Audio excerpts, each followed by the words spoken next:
गलत किया। हाँ, गलत आदमी को पकड़ा और हमारे एसपी ने उसको फंसा दिया। देशद्रोह में छट्टा कहेगा। चलो कटेगा सबको, कटेगा सबको। आप दारू पीकर एसपी को गाली क्यों दे रहे हैं? है ना, छट्टा है। हाँ, पैसा घूसखोरी लेके एसपी बन गया। हम लोग कहते हैं चोरी करो, नल्ला पागल छोटा। तो क्या आप अपने दरोगा साहब से भी नहीं डरते? हमारा दरोगा साहब देखो वहाँ बैठा है, लागत दुर्गा प्रसाद शुक्ल साहब हमारा साथ है। क्या बोला करो, तुम जो कर रहे हो सही कर रहे हो। हम कह रहे हैं, हाँ, हमको डर नहीं है, सब सही कर रहा है। जो यादव कर रहा है सही कर रहा है एकदम। आपको सस्पेंड कर देंगे तो कर देंगे, घंटे से कर देंगे, क्या फर्क पड़ता है? मैं डरता हूँ क्या? वर्दी चली जाए, चली जाए। प्रधानी का चुनाव लड़ूंगा, पीडीसी बन जाऊंगा। हाँ, ईमानदारी से काम करूंगा, मैं डरता नहीं हूँ। जाओ, दिया मसाला तुम लोगों को टीवी में दिखाओ, अखबार में छापो, एसपी छट्टा, एक नंबर का छट्टा। जाओ, तुम लोगों को मसाला दिया। अरे खुलवा तो बहुत जरूरी है प्लीज।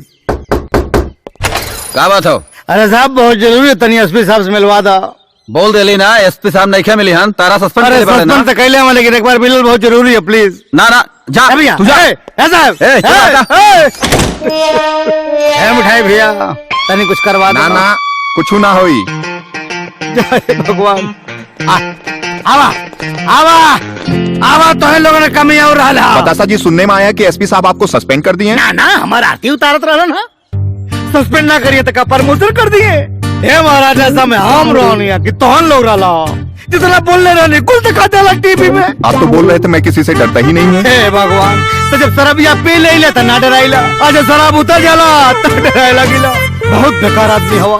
अब मजो ले था हमार ब्याह शादी उम्र में भाई लाओ, कहाँ जा भैया? भाग जा, भाग जाओ तो कमरा सबरा फोड़ दे। भाग से कहा था, हट जा, भाग। नौकरिया पिया छोड़ दे। ये सेठ कहा रे बिरवा खाली गई बा कि स्वीटी समरे बियाह के बारे में कुछ सोचबा? मारा ससुर बियाह करबा, मारा पलटा से मुँहे लाल हो जाये। अब्बे बियाह कर या नहीं, चल गिलास धर, सारा चाय पिया। चलन बियाह करे। आ गई ना भविष्य का दरोगा। कौन दरोगा आयल रे? अरे एसपी के दारू पी के गरिया दहले बा और सस्पेंड हो गई बा। अभी कितनो कुछ मांगी दी मत। अरे सरवा पहलों को 2500 बाकी लगे बा, दिबे ना के बे दी मत कुछ। सेठ जय हिंद। अपन जय हिंद अपने लगे रखा, निकल यहाँ से तो। बड़ा गुस्सा में लगा तारा। गुस्सा में ना हो, तेरी जलेबी खिया देता, बहुत भूख लगल हो। जलेबी? हाँ जलेबी खीबा? हाँ। 2500 पहले के बाकी बात देवे ना किला आलू जलेबा खा। अरे तारा जो तनख्वाह मिले वाली है दे दे। अरे अपन तनख्वाह लेके ओहरे रहा, मैंने सस्पेंड हो गई तो ना देबा खाए के। तब ले बुढ़ा घोड़ा के घास से ना दी। अरे तो डकैत ना है, दे दे। हमारे साथी होते पूछ। अरे हम साथी होते कुछ नहीं की। अरे एकदम फर्जी आदमी बा। पलट गई, दारू पियावत नहीं हो ना। देखो थे तू लोग के ईमानदारी। तो बहुत भूख लगल हो। अरे निकल ले जा। पूरे वक्त पे साथ छोड़ देला, तू देला छोड़। कहीं और चल जाए, निकल ले, भाग। अरे सहली फर्जी आदमी बा।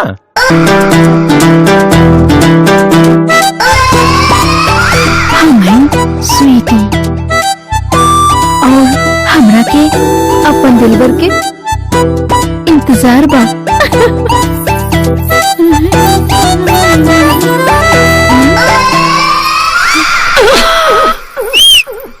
आई हाँ ए सिपाही जी,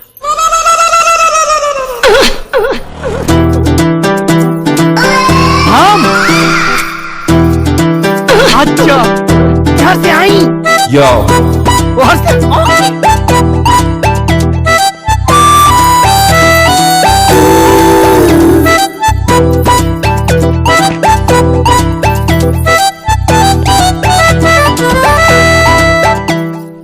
काहे बोलौलू हो? बैठा ना। हम तो तोहरे जैसन जवान गबरू मरद ढूंढत रहनी। का इंटरव्यू देला हा? एसपी के तो पूरा फाड़ देला। अरे का फाड़ देली हो? दारू के नशा में कुछ गरिया देनी है। दारू? तो दारू भी पिएला? आई तो के दारू पसंद है का? अरे मायू हो। अच्छा तो बतावा कि अब क्या करे कहो? का करे के हाँ, हम ना तो पे फिदा हो गए हैं। और ना हमरा के तो से मोहब्बत हो गई। भूखे पेट मोहब्बत होला का, सूखे संड घूमतानी खाए के है ना जलेबी तक गुप्तवा ना देले सो। अच्छा हाँ, बिना पैसा रुपया के मोहब्बत ना होला। बस इतनी सी बात हाँ, मिल जाई। क्या दे?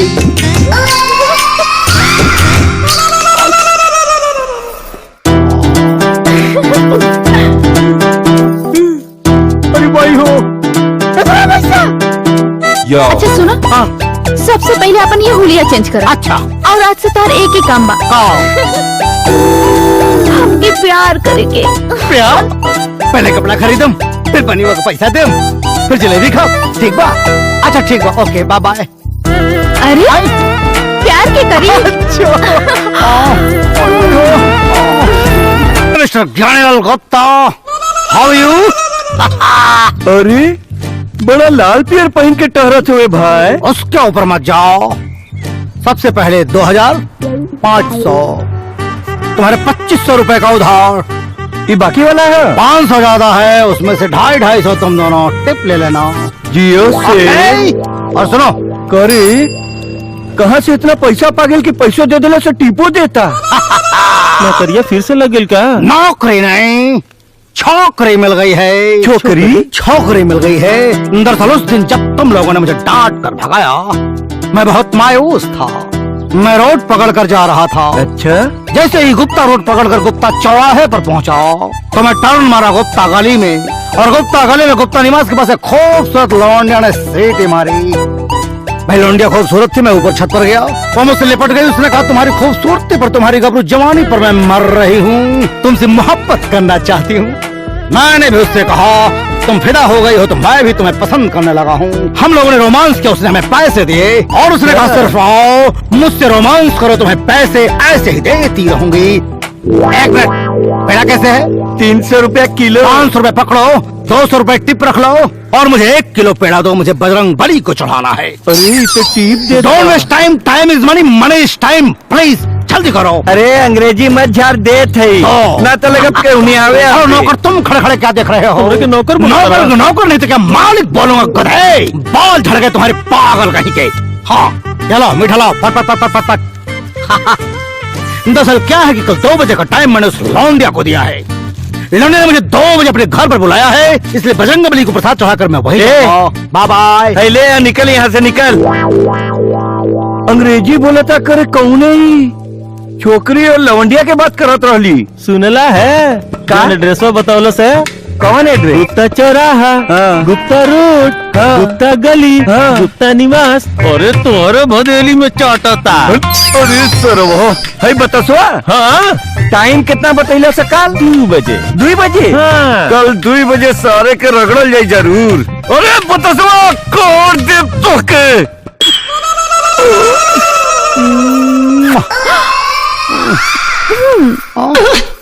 का स्वीट हार्ट, स्वीटी कितना स्वीट से ओट छोड़ के कहाँ लागल बड़ा? करे जा तोरे बदन में जहाँ भी छुला लागल रसगुल्ला टपकत हो। साची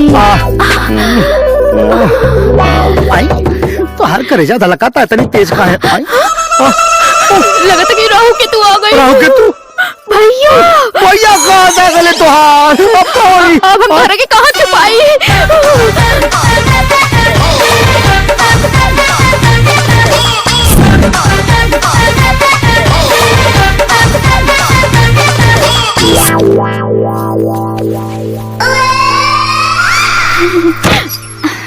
दरवाजा खोले में इतना टाइम? भैया ये रहल केहू ना भैया? नहीं कोनो मर्द के आवाज आवत रहल। मरद? वो तो हम गाना गावत रही। गाना गावत रहलू? मर्द के आवाज में गाना गावत रहलू? भैया तू हम पे अपन स्वीटी पे शक करे ना? बिल्कुल। अच्छा तो जा ढूंढ ला क्या मरद था।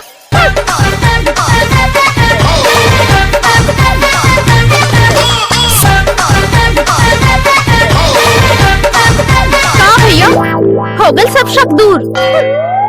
कुछ ना बहन करे, तू हमार बहन पे शक करत हुए, गलत गलत इल्जाम लगावत हुए। मेरे कच्चा कचवा बनी है गोलगप्पा। अरे नौकर ठीक से साफ करो, गर्दा दिखना नहीं चाहिए। ओके। अरे पतली कमरिया हिलावे लपा लपा, रे माल कच्चा कचवा बनी है गोलगप्पा। बड़ा गाना गावत रे भाई। गाना इसलिए गा रहे हैं कि बहुत खुशी की बात है। खुशी? यस। कौन सा ऐसा खुशी मिल गई भैया? कल मैं अपनी गर्लफ्रेंड के साथ रोमांस कर रहा था, अच्छा। तभी एक हलकट टाइप राहु और एक चिरकुट टाइप केतु आ गया। वो दोनों दरवाजा खटखटाने लगे। मैं घबरा गया, मुझे लगा कि आज तो मैं पकड़ा गया। लेकिन हमारी गर्लफ्रेंड बहुत तेज टाइप निकली। उसने कालीन में लपेट कर एक कोने में मुझको खड़ा कर दिया। वो दोनों राहु केतु पूरे घर में ढूंढते रह गए, हमको पाया नहीं और लौट कर चले आए। और उसके बाद मैंने वही कालीन बिछाया, अपनी गर्लफ्रेंड को लटाया, और फिर क्या क्या क्या क्या हुआ जिसकी तुम लोग कल्पना नहीं कर सकते हो। ओह माय गॉड, मैं तुम लोगों को एक कहानी को सुना रहा हूँ। एक काम करो, ये पकड़ो 2000 रुपए, मंदिर पर 2000 रुपए के बतासे। क्या बोला मैंने? मंदिर पर 2000 रुपए के बतासे बंटवा देना। मेरे राहु और केतु की शांति के लिए मेरी गर्लफ्रेंड से मुझे कल 2 बजे मिलना है, और मुझे उसके लिए लहंगा खरीदना है। इसलिए मैं जा रहा हूँ भूतनाथ की दुकान पर। ओके माय डार्लिंग, आई एम कमिंग। और मारा हमरा के बुझाइल राहु केतु के बा के सेठ। अब अहिनो कुछ बिगड़ा लाई बा। तू अपना बहन सुटी के बिया हमरा से कर द। कहीं बतासवा कुछ ऊपर नीचे कर देलस ना तो हम बिया नहीं करब। सारे लीटर पेट्रोल के इंतजाम कर, काल जला के बतसवा के राख कर दे राख।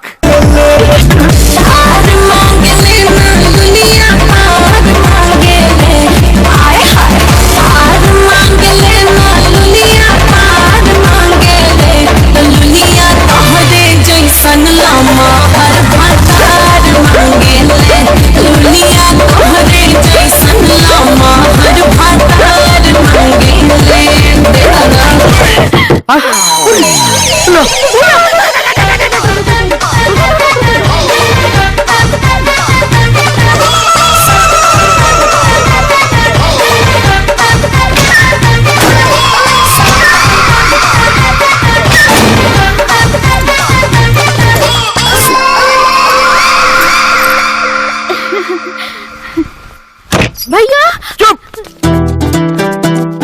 का भेल भैया? चुप रहो। घर में बहुत बुरी आत्मा घुसल है।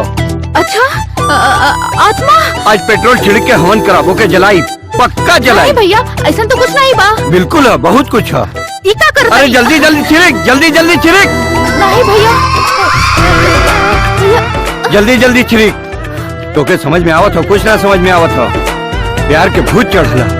मालिक माचिस मारी, जलाई जल्दी जलाई भैया जलाई से पर्दों में लगाई, पर्दों में। हाँ पूरा घर में आग लगा दी सेठ जी। हो में हाँ जलाई से जलाई। अरे भैया सब कुछ जल के राख हो जाए, आज का भूत जल जाए। भैया तो कुल संपत्ति जल के राख हो जाए। बुतावा बुता, जल्दी बुता।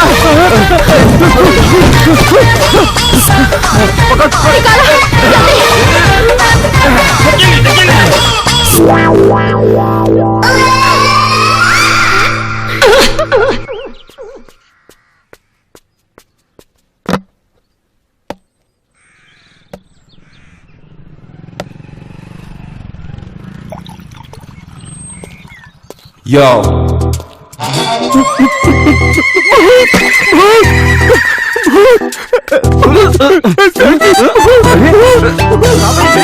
मिस्टर जानीलाल गुप्ता, कहाँ घुसा रे?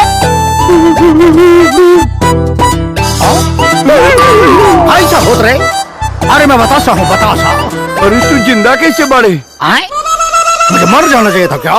न कहीं तुम लोग मेरी मौत की साजिश में तो नहीं लगे हो? न क्योंकि कल तुम्हारी ही तरह 2 गधे राहु केतु घर में आग लगाकर मुझे मारने की कोशिश कर रहे थे, लेकिन वो तो मैं बच गया।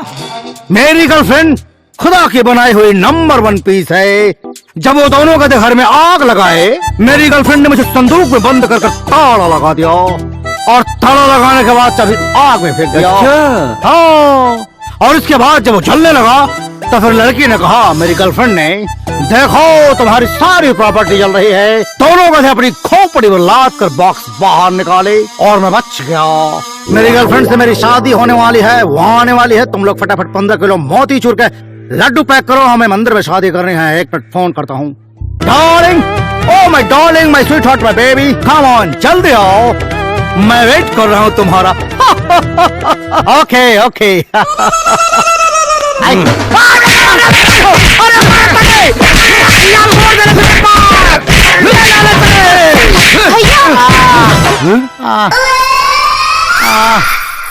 भैया स्वीटी, मत मारा इनके। ए स्वीटी, हाँ अरे भाई तेरी बत्ती जला था, कुछ लौकात नहीं खे। पत्ती पत्ती। भुलाए गए तो अंग्रेजी, अब सीख गई ला भोजपुरी तू। सीख गए नहीं बाबू। है ना? अरे मेरी भाई हो। ए स्वीटी, हाँ? ये बचा ला हमके मार डरे कुलो। का हाल बना देले बा। छोड़ दे भैया इनके। कहे छोड़ दी? अरे ई का भैया हम इनका बच्चा के माई बने वाला बानी। ए भैया, ए ज्ञानी गुप्ता भैया, हमके जाए था, हम जाते हैं लुधियाना, कोई खेती वेती करब कर भैया, छोड़ दे हमके जाए था। कहीं ना जाके वो ब्याह करके ही जाके पड़ी अब क्या करबा ब्याह करके? इतना पेल के मार दे ले हवा, आँख हो गए अनहर। जितना लड़का बच्चा पैदा हुए सारे कुल अनहर पैदा हुए हैं। अब चाहे अनहर पैदा हो चाहे ढेबर पैदा हो, अच्छा तो के तो ब्याह कर ही के पड़ी ससुर। हमार का होई? तू मामा बन गया सारे।